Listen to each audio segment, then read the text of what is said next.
Hello નમસ્કાર વિદ્યાર્થી મિત્રો, વૈદ ડિજિટલ એજ્યુકેશનમાં આપનું હાર્દિક સ્વાગત છે। આજે આપણે ધોરણ 11 વિષય સંસ્કૃતની અંદર 7મું ચેપ્ટર નાટ્યે મેં તન્મયા કૃતમ જેનું સ્વાધ્યાય સોલ્યુશન સંપૂર્ણ સમજૂતી સાથે જોવાના છીએ। તો ખાસ વિદ્યાર્થી મિત્રો, ચેનલમાં નવા હોય તો ચેનલ સબસ્ક્રાઇબ કરો, બાજુમાં બેલ આઇકનને પ્રેસ કરો જેથી તમને અવનવા વિડીયોની માહિતી નોટિફિકેશન મળી શકે। વિડીયો લાઈક કરો, તમારા મિત્રો દોસ્તોને શેર કરો। તો 7મું ચેપ્ટર નાટ્ય મેં તન્મયા કૃતમ, મેં આ નાટ્ય રચ્યું છે જેનું સ્વાધ્યાય સોલ્યુશન આપણે જોઈએ। તો પ્રશ્ન 1 છે, અધોલિખિતાનામ પ્રશ્નાનામ સંક્ષેપતઃ સંસ્કૃત ભાષા ઉત્તરમ લિખત, એટલે કે તમારે ટૂંકમાં જવાબ લખવાના છે સંસ્કૃત ભાષામાં। તો શામ વેદાત કિમ જગ્રાહ, તો નાટ્યાચાર્ય સામ વેદાત સામભ્ય ગીતમ જગ્રાહ। લોકવૃતાનુકरणम किमस्ति, तो नाट्यम लोकवृतानुकरणम अस्ति। पाठ्यम कस्मात् वेदात् जग्रा, नाट्याचार्य पाठ्यम ऋग्वेदात् जग्रा।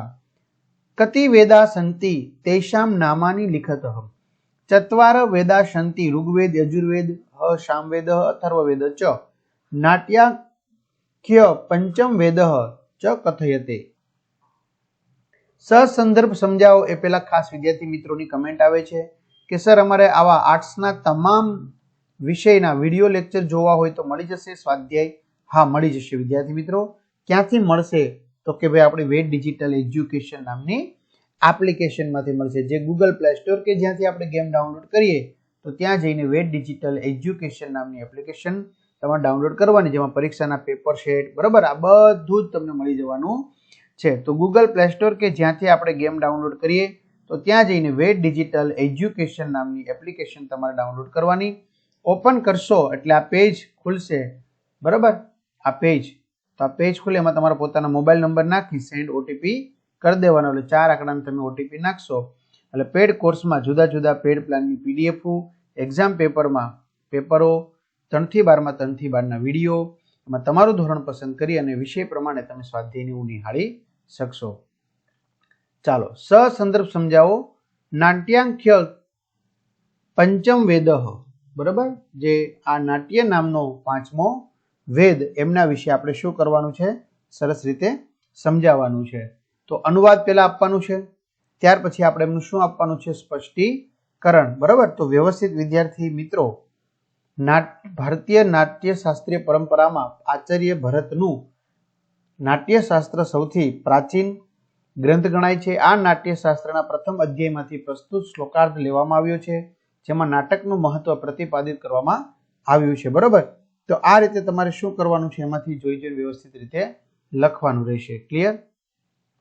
વિડીયો પોઝ કરતો જવાનો સાથે સાથે, એટલે વ્યવસ્થિત રીતે તમે શું કરી શકો છો? એને લખી શકો છો। ક્લિયર? તો આવી રીતે 5મા વેદ તરીકે એમને મૂકવામાં આવ્યો છે। ત્યાર પછી નાટ્યમેત યદ ભવિષ્યતિ, બરાબર, તો અનુવાદ આ નાટ્ય થશે એટલે કે બનશે, એમનું સ્પષ્ટીકરણ આપેલું છે, બરાબર। તો વ્યવસ્થિત વિડીયો પોઝ કરી અને તમે એ સરસ મજાનું શું કરી શકો છો? લખી શકો છો। ત્યાર પછી આપણે આગળ વધીએ વિદ્યાર્થી મિત્રો। નાટ્યેસ્મિન ન દૃશ્યતે, અનુવાદ આ નાટ્યમાં દેખાતું નથી, બરાબર। તો એમનું જે સ્પષ્ટીકરણ આપવામાં આવેલું છે એ વ્યવસ્થિત વિડીયો પોઝ કરી અને તમે એમનું સ્પષ્ટીકરણ છે શું કરી શકો છો? લખી શકો છો। ક્લિયર? ચાલો આગળ વધીએ। ત્યાર પછી નીચેના પ્રશ્નોના તમારે માતૃભાષામાં એટલે કે ગુજરાતી ભાષામાં જવાબ લખવાના રહેશે કે ભાઈ નાટકને પંચમ વેદ કહ્યો છે, બરાબર। પંચમ એટલે કે 5મો વેદ કહ્યો છે। તો સંસ્કૃત સાહિત્યમાં 4 વેદ તો જાણીતા છે જ, પણ આ કેટલામો વેદ છે? તો કે 5મો વેદ છે, બરાબર। એટલે નાટ્યને પંચમ વેદ કહ્યો છે। ત્યાર પછી નાટ્ય કોને કોને વિશ્રાંતિ આપે છે? તો એ લખેલો છે જવાબ એમનો, નાટ્ય દુઃખથી પીડાયેલા લોકોને, પરિશ્રમથી થાકેલાઓને, શોકથી પીડાયેલા બિચારા એવા સર્વ લોકોને વિશ્રાંતિ આપે છે। 4 વેદમાંથી નાટ્યની કઈ કઈ બાબતો ગ્રહણ કરવામાં આવી છે? તો ઋગ્વેદમાંથી પાઠ્ય, યજુર્વેદમાંથી અભિનય, સામવેદમાંથી ગીત, અથર્વવેદમાંથી શૃંગાર, વીર, કરુણ વગેરે રસ ગ્રહણ કરવામાં આવ્યા છે। ત્યાર પછી વિવરણાત્મક નોંધ લખો। રસ, બીજું છે અભિનય, બરાબર, તો વ્યવસ્થિત તમારે લખતું જવાનું છે. ત્યાર પછી ત્રીજું છે વેદ. ક્લિયર? તો આવી રીતે તમારે લખવાનું રહેશે. ત્યાર પછી સમીક્ષાત્મક નોંધ લખો. નાટ્ય વેદની ઉત્પત્તિ, બરાબર, નાટ્ય વેદની ઉત્પત્તિ. તો તમારે આવી સમીક્ષાત્મક નોંધ છે એ શું કરવાની છે? લખવાની રહેશે. ક્લિયર? ચાલો, વિડીયો પોઝ કરીને તમે આરામથી લખી શકશો, બરાબર. વિડીયો વ્યવસ્થિત પોઝ કરતો જ લખતું જવાનું. નાટ્યની